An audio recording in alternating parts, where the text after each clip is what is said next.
Welcome to another episode of your favorite podcast. Can you reach that? Can you reach that? What's been going on with you, man? Bro, so after we talked last time, I did a little bit of research, went back and checked out Ja Rule's catalog. Yeah, I don't think he's got it. I don't think. Wait, hold on. Is this a recension of your Walk of Fame star? This is a recension on me thinking Ja Rule needs a star on the Walk of Fame. Wow. Yeah. So what? So it was just the catalog that brought you to it, or did you? I mean, pretty much. Like, I still think he had the potential, but it just wasn't. He was hot for 2 years. That was it. 2001, 2002, like that was it. He brought us 4 bangers, and so you did some homework on this. Yeah, couldn't sleep, man. I was losing sleep over it. Can you reach that? You see that? Let's talk about it. That, believe that. Let the people know that we see that and what they want to know. Can you reach that? Can you reach that? And now your host, Tango and Coop. Can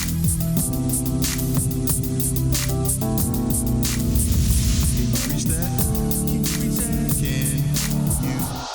Can you reach that?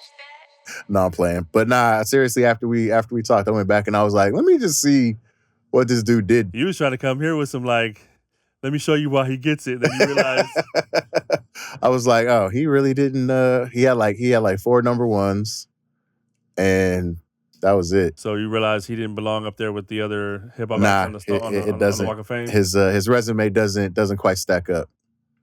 Doesn't. Honorable mention. I'll give him that. But honorable. He gets a sticker on some store window. A sticker, yeah. He gets a sticker on a store window somewhere. Right. Thanks for being in the room. So you came that. That's funny. Yeah, Well, I couldn't do it. That's we'll keep that score. One tango, 0 coop. Yeah. But yeah, a lot of the people that we were talking about did have stars. LL Cool J has a star. Right. Missy has a star. Dre has a star. Snoop has a star. There it is. See, and look at that company. Yeah. And Queen Latifah was Queen first, Latifah right? was the very first hip hop artist to get a star. I remember LL and 50 and them. Missy was the only one I didn't remember offhand. Yeah. She deserves one for sure. But, yeah. But yeah. So yeah, he would have been in great company. Right. But Yeah. So now going back to, what we were saying before, like Timbo needs a star. Yeah. Definitely Timbo needs a star. Yeah. I would like to see that. 100%. Yeah. But no Ja Rule. Sorry, Rule. Nomination rescinded. I was gonna sign him up too. Now you gotta get rid of that pop. I know. No. I'm keeping the pops. He'll just go on the lower shelf. He gets moved down. Yeah, he gets moved down the shelf. All right. Bet. Yeah, he ain't top tier no more. Happy Black History Month. Indeed. Is it a holiday? Do you say Happy Black History Month? I mean, to black people. So me say to black people or black people to black people? I say black people to black people. Okay. I don't know. So I'm not part of this DEI program. I'm not inclusive. Nah, you're not included. We ended all that inclusion shit. Apparently. So this is our month now. I don't know for how much longer they're trying to take it away. So. But I've always been a firm believer that, Black history is American history. Yeah, I agree. Like 100%. Every nationality's history that's part of America is American history. Yeah. Right? Be it good or bad, you have to own up to all of it. Right. But that doesn't replace. You can't just sit there and go, okay, well, fine, then no Black History Month. No, it doesn't replace it, because I think you still should celebrate Black history. You should celebrate all history. Yeah. And I think having people understand the importance of it, while not only teaching it year round, it should be, because I remember going to school and it was always you learned history, right? But you didn't learn much Black history until February. Yeah. And I always thought that was kind of bullshit. Like, it's like all that should be integrated into history. It's right. history. I agree. Now during Black History Month, you should put emphasis on Black history's importance, but. Well, see, I feel if they're gonna, in order to eliminate, because I know they want to eliminate Black history. I know there's talks about getting rid of Black History Month and everything like that, because, why isn't there a White History Month? And it's like, every month is White History Month. That's just ridiculous too, So, in itself. tagging on what you're saying, like it should be taught year round. If it's Indeed. taught year round, then we don't need a Black History Month. The only reason we needed a Black History Month is because it wasn't being taught. Right. So it's like, okay, well, at least give us, ironically, the shortest month of the year to learn about some Black history. I just feel like it still should be celebrated. Even if it's not fine, if you want to take away Black History Month and integrate Black history into all history as it should be, Yeah. then at least have some sort of a holiday that acknowledges its importance. I was gonna say MLK, but trying to get away with that one too. Trying to take that one too. Go figure. He's trying to do away with all of it. Ain't that racist? No, it's DEI, right? If we want our history to be told, I guess we got to figure out how to become the controlling entity. We'll keep the politics out of it. Never mind. Yeah, we can go. We can go a rabbit hole. We can go deep down that rabbit hole. I feel like it's less than half the country that has the same. I think it's less than half the country. Yeah, has that same mentality. It's just like, come on, dude. Like, yeah, whatever. Well, with that being said, I just wanted to highlight a significant person. Let's do it for Black history. Ruby Bridges. Ruby Bridges. She 65 years ago was the first person to integrate into an all-white school down in New Orleans. Met with complete objection by the locals that were living there. Full-grown adults going after a kid. The Right. fact that she had to be taken to the school every day with martial guard to protect her Ridiculous. from adults who were spitting at her and shouting obscenities at her and throwing things at her. A 6-year-old at that. Like, could you imagine? Right. Could you imagine somebody shouting obscenities at a 6-year-old because there's gonna be no like post-traumatic anything for them from that. Right. It's like, the things people have to go through, like it's crazy. But the interesting thing about it is that she's 70 years old right now, which means she's younger than the current sitting president, which means that there were still people alive from a time where segregation was accepted, right. which is crazy that like it wasn't that long ago. Which I feel is what still carries on some of that mentality. Yeah. And I think that's part of the slow process of moving away from it is Yeah. because you have so many people who they went through it. They may still firmly buy in, right? Right. So when they have kids, what did they do? Yeah, pass people it down. talk about indoctrination. Yeah. But like they pass that hate down. That hate isn't in you. Yeah, It's taught. It's to you. taught. It's taught. It's a learned behavior. And so that gets taught. And then some of those who are taught that grow older and grow out of it, right? They realize that that's bullshit and they reject it. and I applaud that growth. Yeah. And that means that they're likely not to pass it to their own kids. Right. They broke the cycle. But there are some that embrace it, and thus you still have people who are younger of age, in their 20s that have the same mentality because that's what they were taught. That's what they were taught. It's ridiculous. And that's why I said it's slowly growing. I know it's less than half the country, way less. But, unfortunately, it's still a large enough population that it's influential on some. Right. And especially because they're, the controlling stake. So. And you think about the importance of what you were just talking about, of her having to endure that abuse and that torture, because that's what it was. Right. It was mental torture, but it was torture. Right. I mean, it was physical too, right? They were spitting, throwing things. So, but to deal with that, to take that step, that importance, and the significance behind it. Like you and I may not have attended the same school as we did, had that step never been taken. No, that's so true. That's so true. And it's crazy too because for her to be thrown into that, because I can guarantee that wasn't her decision. Right. That was. I'm sure she was once she was told that. I mean, that'd be a great interview, by the way. But once she was, and I'm sure she's probably spoke on it before. But once she was told, hey, this is what we're gonna do. I mean, what goes through your head? Because at that point that you're not wanted. Right. So what goes through your head? To have to keep going back day after day after day. Right. Subjecting yourself willingly. But somehow she had the strength to do it, and fortitude. The fortitude just to stand up and say, I'm gonna do it. I'm gonna endure this. Maybe it was influenced, parents and whatnot like that. Definitely. Partially. Yeah. but you got to applaud that bravery. Yeah. Progress, man. Progress is a motherfucker. So, but yeah, no, definitely, definitely, that was a good highlight, man. I appreciate you bringing that to the show. Unspoken hero, like she definitely needs her flowers. And that's a name, everybody talks about Black History Month, and you hear the common names, right? And this is not taking away from the significance of their names, but you hear the Malcolm X's, the Martin Luther King Jr.'s. You hear the main names all the time when you're taught through school, but you don't hear those names. You don't hear those other names. Right. They're not prominent enough. Right. And they should be. They should be. Should be all throughout the history books.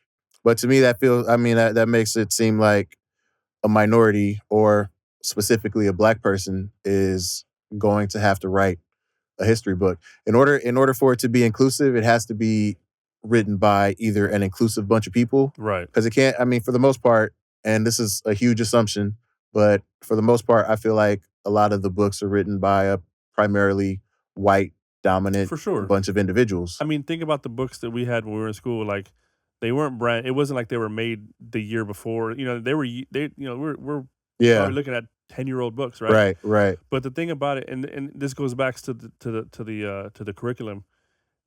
You're taught history, and the way the textbooks were made was by the time you got to a certain unit, you were in February. It was timed that way, Right. so that you'd get to the Black History unit, right? Yeah. That chapter of the book. Yeah. And the part that they used to get me a little bit flustered was you went through this timeline of history in this history textbook. And then you get to this chapter, and now you have to go back through the timeline, because rather than including all these events within the timeline itself, you have to have the separate chapter that goes, now let's Highlight. deviate from the timeline that we were going down, Right. so that we can go back and talk about these events that happened here. And then when that chapter is over, you go back to the normal timeline. Yeah. I hated that. Yeah. Like, why wasn't all this stuff just integrated, period? It should have been so that because you're more able to learn when you're learning like that, right? Oh, World War I's happening, and this is happening, Yeah. And you implement. I don't want to go back now that we're all the way up to near modern times. Now I have to go back and learn about what was happening in between these times, and then Yeah. you know what I mean. It's like some crazy MCU. You know what I mean? Where you got to like go back Yeah. in the multiverse to learn what was happening over here. I hated that way of being taught. Right. And then they even have it watered down what they're teaching, because they're not giving you not that they got to give you the real, but they're only giving you a fairy tale version Right. of what really happened, Right.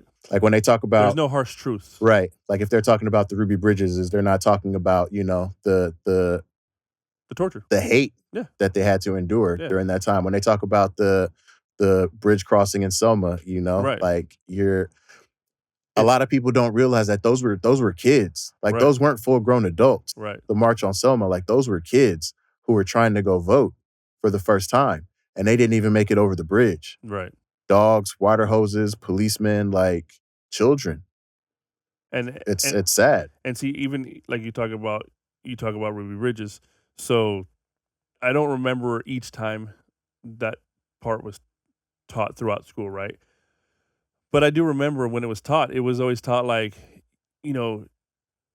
it was a heroic tale, right? It was meant Yeah. to be, which it is. It is. She is a hero. Yeah, But it was always told like, yeah, she was able to go. She was able to go to a white school, and although some people didn't agree with it, she was able to make her way through and get her education. It was never, like you said, it was the softball, and it was like over censored. yeah, 100%. Call it over censored, I Yeah. guess. Lack And of better term. if anything, this institution is being applauded for Right. allowing her to come. Because the way it was taught was like they made the exception almost, you know what I mean, to allow Right. her to come, and that Like, nah, that was under she walked through mob. a mob of people, right? That was taught. She walked through a mob of people, but what wasn't taught was the amount of torture, abuse, ridicule, hate. Yeah. None of that was really taught. Not to mention it was under court order. It wasn't voluntary. Yeah, Yeah. no. But again, they made it seem They like made it seem. that, Yeah. that she somehow she got this exception to attend, and against whoever's will, right? Yeah. And that's not the case. So yeah, the way it's brushed over, I never appreciated that. Yeah. And that contributes to why we're in the position we're in today, because people don't want to tell the whole story.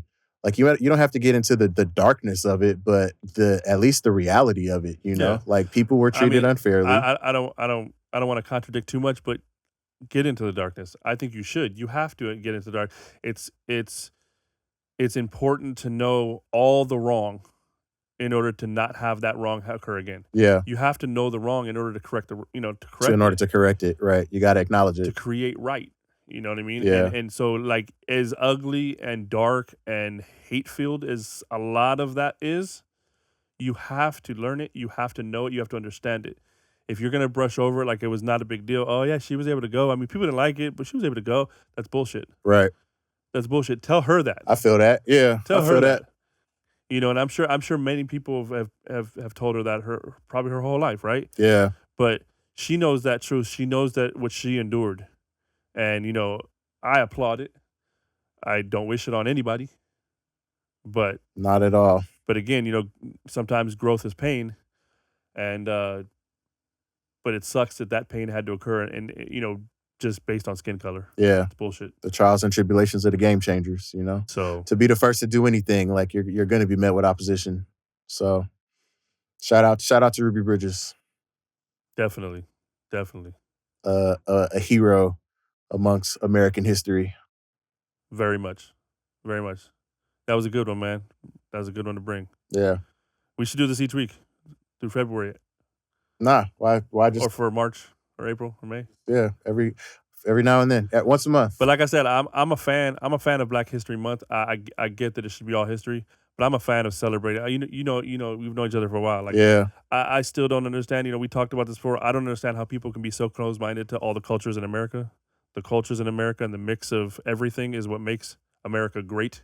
Fear and ignorance. And it sucks that now saying "Make America Great" sounds hatred almost. Mm-hmm. But that's what made America great. You want to make America great?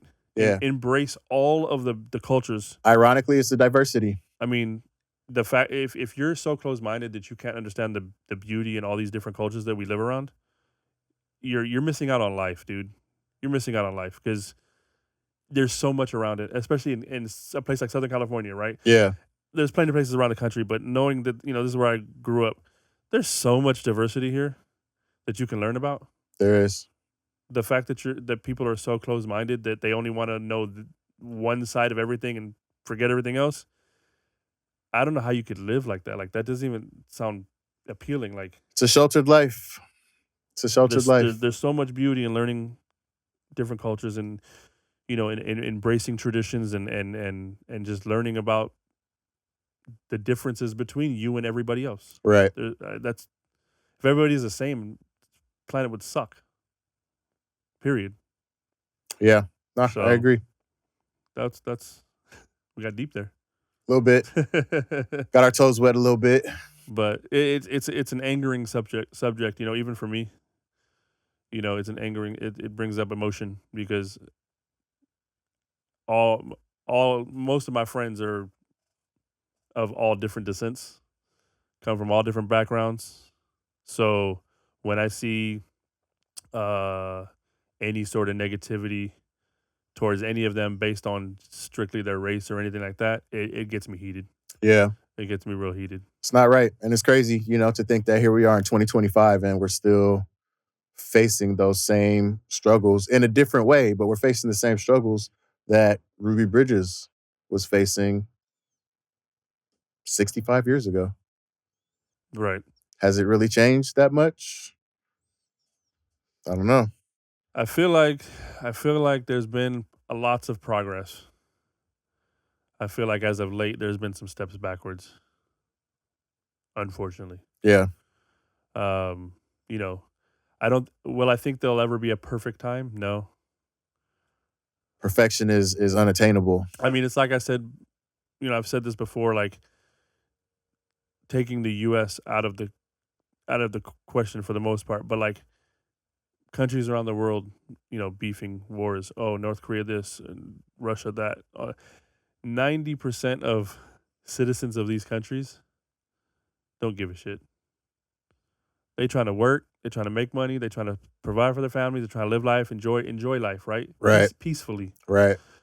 but you got the leaders, the rulers, the heads of states that all have this mind state of power, power, power, power, power. Always wanted more. And that's what starts up all these conflicts. And then you have military that, in our case is a voluntary military, right? Who get dragged into it. And it's like, oh, here, go fight this war because we don't like this country because they're not letting us get their precious metals. Yeah. Like, it's like, dude, like. Well, the irony is, especially myself being a vet, like you go in thinking that this will, gain you some favor. Like Right. the country that you decide to put your life on the line for still treats you like shit once they're done with you. They don't care. Like none of it really matters. They use you for what they can, and then once they're done with you, they brush you off to the side. Right. And it's unfortunate, so many people who have that narrative, as a veteran who myself struggles with PTSD, like I feel like I made out, like I know there are people who went through a lot worse shit than I did who have a hard time dealing with the day-to-day. Don't like going outside because everything outside just triggers them. Like all the stuff that they had to experience in the name of being a patriot for this country. Right. And it's like. And some of them can't even get the proper treatments. Unfortunately, because the VA is not as well. No government entity runs as efficiently as the American people think that it should. Right. Unfortunately, because. Well, now we have the Department of Efficiency, so. Oh yeah, they're gonna fix everything. Yeah, they'll fix everything by getting rid of everything. They're gonna fix it all. It's not working right, so just don't do it. Right? Like we don't need engineers to run our nuclear program. No, like that's fire them all. Get rid of all the FAA people, dude. The amount of plane accidents that are happening as of late. We're drifting. Is like we are, but like I'm. It's hard. It's hard not to. You know me. I don't like flying, right? Yeah. And not that long ago I took a flight. Yeah. After that, you're like, yeah, no. And I was like, okay, I guess I'm kind of cool with the flying. Like I'm not cool with it, but I'll do it. But like now I'm like, like all these planes is crashing and dropping and flipping upside down on runways and oh man, see. But you take. People are gonna be like, oh, that's just coincidence. But it's all the minorities' fault. All these DEI hires, we're the ones messing everything up. Right. Yeah, let's not go down this hole. Go down this hole and but I digress. That should be a segment right there. So, but I digress. I'll deviate completely away from all the conversation. And by the way, great conversation as far as the Ruby Bridges. That was I love that. Just on a final note, for anybody that doesn't know anything about Ruby Bridges and wants to get a little bit of information, there is a Disney movie that came out that tells a little bit of the story. So I don't think there's anything like bigger than that, but at a minimum, there's that story if you want to go and check it out. Talk about a biopic that's needed. A Ruby Bridges biopic. So many biopics. Now you got my wheels turning. But yeah, there's a definite need for a decent Ruby Bridges biopic. A truthful Ruby Bridges biopic. Right. Showing the good and the bad that she had to endure. Yeah. Her and her family. For sure. Yeah. Yeah, because what mother wants to see their daughter go through that? What father wants to see their daughter go? You know what I'm saying? And then you gotta try to build them up and teach them to be strong and like if you have a daughter and you're sending them to school and you're standing there and you see people spitting and what are you about to do? Man. Oh, it's on site. Right. It's on site. Right. But you got to have the restraint because you don't want to feed into the stereotypes like, the amount of restraint that must have been in those parents. Yeah, just black people in general.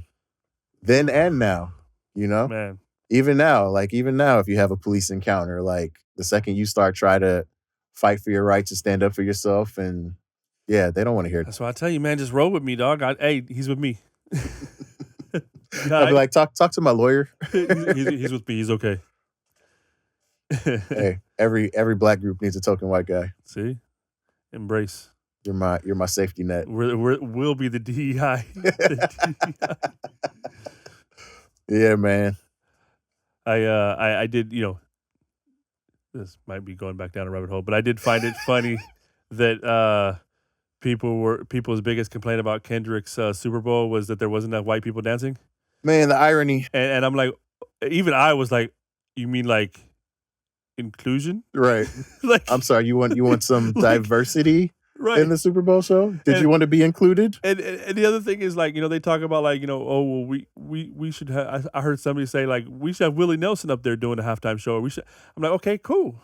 Like, go ahead. I mean, is it going to be all white? but here's my thing. Here's my thing is, not every song or artist is appealing to everybody, right?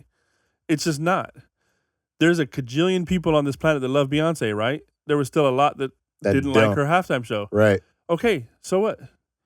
It's the same way as when Katy Perry was up there. There's a whole population of people that love Katy Perry. There's a whole population that didn't. Right. Everybody's music isn't for everybody. Yeah. There's no way you're going to please everybody. So who cares who does the halftime show? Why does it matter that much? And why do you feel the need to be included in everything? Because it's like you weren't included in half that stuff. Because I know that and this is speaking just from those same people who are saying that they didn't like the fact there was no white people in Kendrick's. Those same people don't listen to Katy Perry. Right. And there was white people in her show. But they're not going to say nothing about that. Like, they're not going to say, oh, I love Katy Perry. They're not going to say that because they don't like that music. They don't like that music either. But they didn't bring that up. They didn't bring any of that. No, of course not. You know what I'm saying? Of course not. Because it's, just because it's a genre they don't like, they're not going to bring it up because, she's a white singer, so it's fine. Yeah. That's my whole thing is like, you're just picking this out of convenience now. 100%. And I found that hilarious. I don't know. I just found it hilarious. Like, For the sake of arguing. and I know we had our hot take last week about his show, but again, shout out to Kendrick. I thought it was a very entertaining, very powerful. It was a good show. It was great. I appreciate. Like, basically, I feel like he brought it full circle because many moons ago, we were given. I say we as a country, not we as in us in general, but like. There were a lot of people giving Kaepernick shit for protest on the same field. Right. Oh, how dare you disrespect the veterans who gave their life for this flag? Like, bitch. Even after veterans applauded his protest. Right. Because they fought for his right to do so. That's what the First Amendment is. Right. That's exactly what the First Amendment is. And anything that goes against that is going against the Constitution. But of course, they don't believe in the Constitution. Only when it benefits them. Yeah. So for him to, bring it back full circle and do a protest on one of the largest stages in the country, if not the world, dope. I thought that was right on point. Yeah, I agree. I still would have liked to have seen, some more bangers, but I heard a story. I read a story about how it had to do with publishing rights between the labels. Him and TDE. Yeah. So and that's why those songs like Swimming Pools and a few of those others like you couldn't do those because of the. It is what it is. There's still music politics behind that. Yeah. So, but no, yep. I applaud it. But they're screaming Willie Nelson. So hey, Willie Nelson, do it next year. Let's do it. That's fine because like my thing is like. I'm not going to sit there and say I'm a huge Willie Nelson fan. That doesn't mean I'm going to be like he doesn't deserve to get no. If people think he deserves it, do it. If they do invite Willie Nelson to do the Super Bowl, they should turn it into a Super Bowl. There it is. As he's a smoker, and since he's homies with Snoop, and you got Willie Nelson, you got Snoop, you got Wiz Khalifa, you get what's his name, Seth Rogen. Right. Have him as Uncle Sam next year. Is that inclusive enough? Who do we have any Asian potheads that you know of? Cheech and Chong. There we go. We get Cheech and Chong there. There you go. Yeah, I think we've covered all the bases. Super Bowl.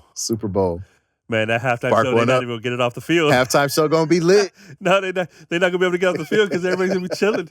Halftime show gonna be lit. The whole stadium gonna get a contact. Yeah. No. Close the dome. We gonna hotbox.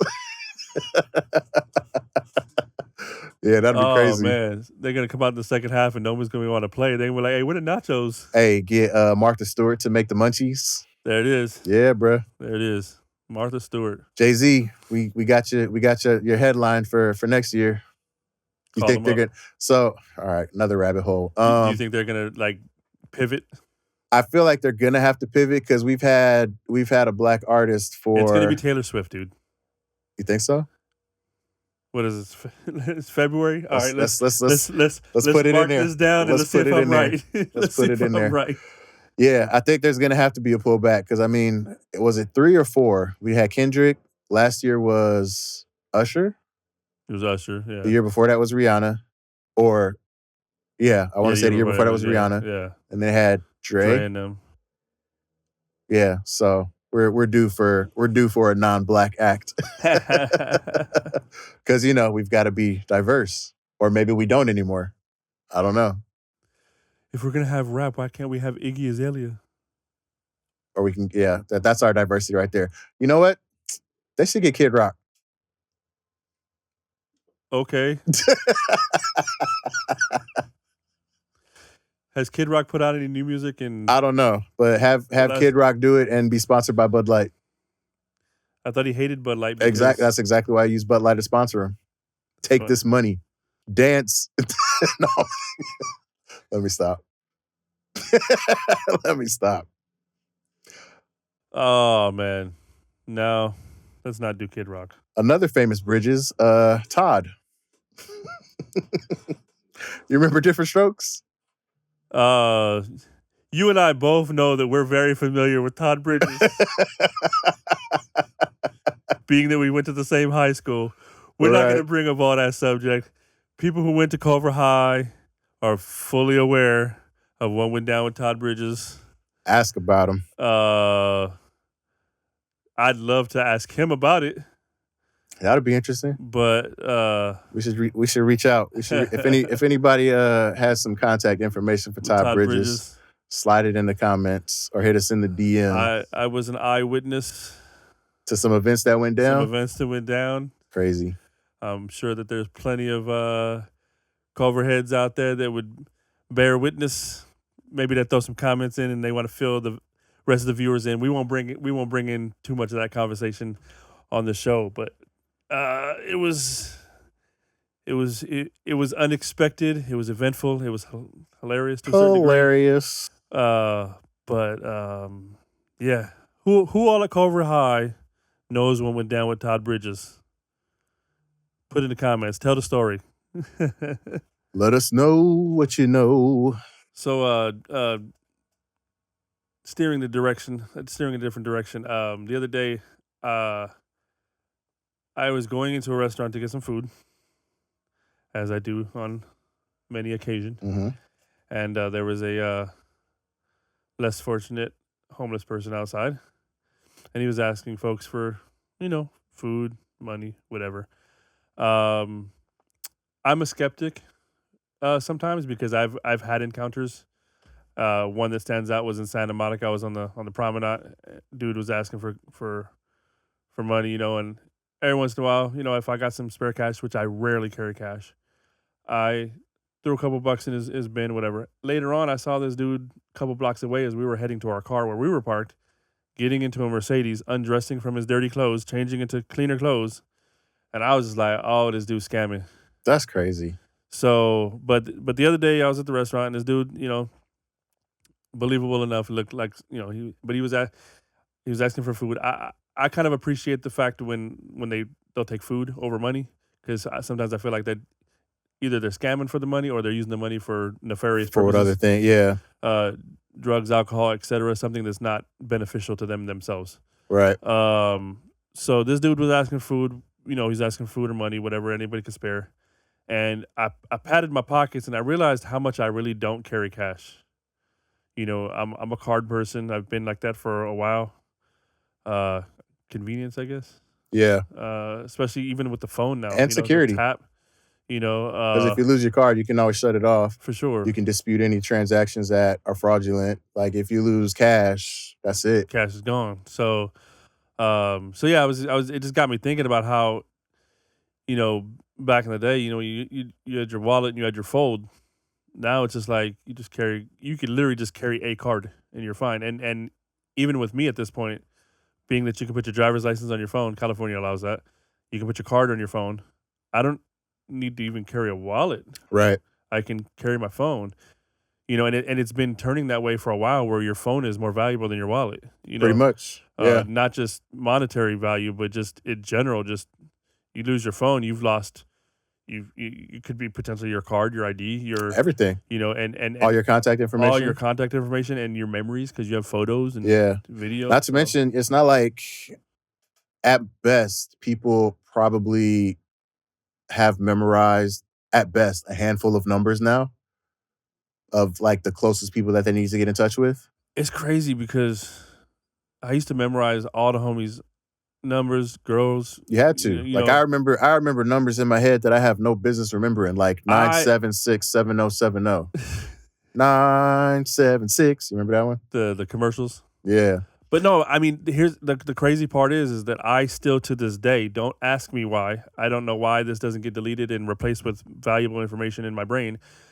I know way too many, homies, old cells, pagers. Yeah. I know I don't know. I remember all my old phone numbers and pager numbers, and Yeah. I don't know why I remember all these numbers. Like, there's so much more information that I could retain that would be such value to my life. Yeah. But instead, I have these, and it's like 90% of these numbers probably don't work anymore to the same person at least. Right.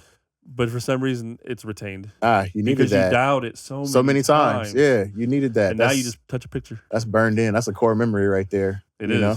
But now, and I know me specifically, like I don't remember anything now because I have my handheld memory device Right. that I can just tag it into. Yeah. Oh, I get somebody's new name and number. I just punch it in my You phone. got voice notes. You got notes. Oh, that I you got can type in. I got an event that's coming up. Let me pop it in my calendar. Yeah, like I don't. So with that said, I'm guessing you're more of a card over cash. I've phone been. Same. I won't say I've always been at the leading edge of technology, but I'm not too far behind it. I'm the same way. I'm a techie. I'm You a know? techie. I'm So, all about the new stuff. I've been a cashless, mostly cashless person since the early 2000s. Right. Been using the card for a minute, and the second tap came out. I was like, hey, what's up, bank? And I actually went into bank. I was like, hey, how do I get one of them tap cards? Oh, yeah, we just ordered another card. Bet. Yeah. Like, and then it was like, oh, you can put it on your phone? Okay, cool. Now I got it on the phone. Now I can tap my phone. Or even on the watch. The watch. Yeah, Yeah, I love same, that. same. I walked out of the house. I ran to the store, walked out of the house, completely forgot my wallet. Was able to boop, tap the watch, and I'm Yeah. like, man, this is a gift and a curse, you know? But circling back to this homeless guy, man. So I went in, I ordered my food. I ordered an extra cheeseburger for him. I asked him, I was like, you want a burger, chicken sandwich? What you want? He was like a burger, anything, man. I was like, oh, cool, So I ordered him extra cheeseburger, got him a drink, came out, and then I gave it to him, and he was very appreciative. And he asked if I had any, and I told him, I was like, I really don't carry cash, man. I'm sorry, but enjoy your meal. This dude had a smartphone with a Square device. they getting Nah, I didn't tap it at that point because now it goes back to my skepticism. Like, is this dude really? right. But I do know there's programs where you can get a phone for free and things like that, limited data, things like that. But this dude had the wherewithal to go out and get a Square device and apparently an account. Yeah. And kudos, right? Yeah. Because if that's his way of collecting and he's legit homeless and he's using that for help, kudos. But at that point, I was like, I'm sorry, bro. That's interesting. I got you your food, but I couldn't do the tap. I'm not tapping. Interesting to see where the future of panhandling leads to because You got to tap. I do feel one, I don't know if all homeless people have cell phones now, but a good percentage of They homeless do. people have cell phones now. A cell phone is almost a necessity in Yeah. today's day and age. So, especially with the decrease of the amount of use of physical money, Mm-hmm. does panhandling become completely digital? Is it going to be all Venmos and PayPals and Cash Apps and Right. scan my QR code if you want to, donate money and I stuff? take Bitcoin. Bitcoin, that's another one. If a homeless dude ever asks me for a Bitcoin, I'm like, come on, man. Come on. For one, you want a whole Bitcoin? Because that's almost 100K right now. Like, Yeah. One thing that I thought about doing, and I don't have enough capital to do it consistently now, but instead of carrying cash, carrying gift cards to restaurants that I can that's a hand good out. idea. Yeah. Because then you got to use it to, go get some food. Take a dub, put it on, So if when I was staying in Tustin, there used to be a good amount of homeless people that were located around the Del Taco. Yeah. So like for that area, it's like if there's always going to be homeless people here, stack up a bunch of Del Taco gift cards, like maybe $20 each card, give them over, hand them out. So at a minimum, I mean, maybe they can turn around and sell it off, but at best, you're giving them opportunity to get something to eat. They can get themselves a nice hot meal. You give them cash, like you said, there's no telling what they could spend it on, which, for their own sanity, I'm sure they're spending it on the stuff that they feel they need. Yeah. But is that the best use of my money? And I think some people actually do the gift card thing. And I've seen, so I was at Islands. This was maybe 4 or 5 years ago. Yeah. But I was at an Islands. I enjoy me some Islands if they want to kick us down. And maybe with this story, this is a good story. Yeah. So I actually saw a homeless dude. I was sitting at a table. A homeless dude came in, and he went up to that counter where you do the takeout. And he was going to put a takeout order in. He had a gift card. He had an Islands gift card. And the guy that was behind the counter was like, "You don't want to sit down?" And he was like, the homeless guy was like, "No." He goes, "I know people don't like that. I know you guys don't like that. So I just want to take my food and go and be at peace." He was like, "No, man." He goes, "If you want to sit down, I'll get you a table, hook you up, this and this and this." And he was like, "Are you sure?" He goes, "Because most restaurants I go to, they don't even want to take my order, let alone seat me." Yeah. And so the guy was real cool, man. The guy at Islands was real cool. He was like, "No, man, I got you." And he took him over, gave him a table, the whole nine. And then next thing I know, the dude came out with a bag. And the bag had clothing in it. And he goes, "Hey, man," he goes, "I went in the back. I talked to a couple of the guys." He goes, "We were able to get some clothes, man. The people had some spare clothes in their lockers. I guess somebody gave him a pair of pants. Another dude gave him a shirt, a jacket, a pair of shoes." Nice. I don't know if it was a pair of shoes or something, but I think there were shoes in the bag. But basically gave him clothes. And the guy was just like, "Are you serious?" And he was like, "Yeah." He goes, "Yeah, man, everybody needs some clean clothes, and this and this and this." And he went to the bathroom. I guess he changed. And then came back out, sat at his table. They brought him his food. They brought him extra food that he didn't order. They took care of him. And I was like, see, that's cool. That's nice. Yeah. That's cool. Because, I'm sure, as he said, most places he goes to, they're like, "Nah, get out." Right. Because all of us, I don't think there's a person on this planet hasn't seen that happen. Right. "Oh, get out." Even at a McDonald's, I've seen people go, "No, get out." Yeah. He's like, I'm about to buy food. Get out. So the fact that this dude was just like, "I got a gift card. I want to go. Just give me the takeout. I'm gonna go. I'll get out your hair." And the dude was like, "Nah, man, come on in." Like, that was cool. Shout out to them. And I saw other patrons come over and offer to pay his bill, and things like that, not knowing that he had the gift card. Right. And so when he'd say, "Oh, I got," somebody had already given me a gift card, they were, "Oh, we'll just use the money next time you come." And so people were giving him, I like that, man. We've talked about that, about helping, and I like that when it's genuine. I like it. It's But I want to get it more into that. Like I want to put together the gift card thing. I like that. Yeah. Well, the whole concept, because the wife and I, a couple times throughout the year, I can't remember specifically what year it was, but it was a pretty bad heat wave, and you can see the homeless people trying to escape the heat. For sure. And we felt pretty bad about it. We're driving around. It's like we're nice and comfortable inside our air-conditioned vehicle, but driving around seeing people trying to seek refuge in the shade wherever they could. And that shade may not be direct sunlight, but it's still hot. It's still hot, Still hot. But she had the idea to let's go get some bottled water, get it on ice, and let's get them some water, because who knows the last time they had water. For sure. So we've been trying to come up with a concept to put together, for a lack of a better phrase, like a swag bag, little necessities that could help them out. Some hand sanitizer, some water. Right. Some Tylenol, some Motrin, some socks, T-shirts, underwear, whatever, feminine hygiene products, just like a little kit that they can use to help get them through type of stuff. Yeah.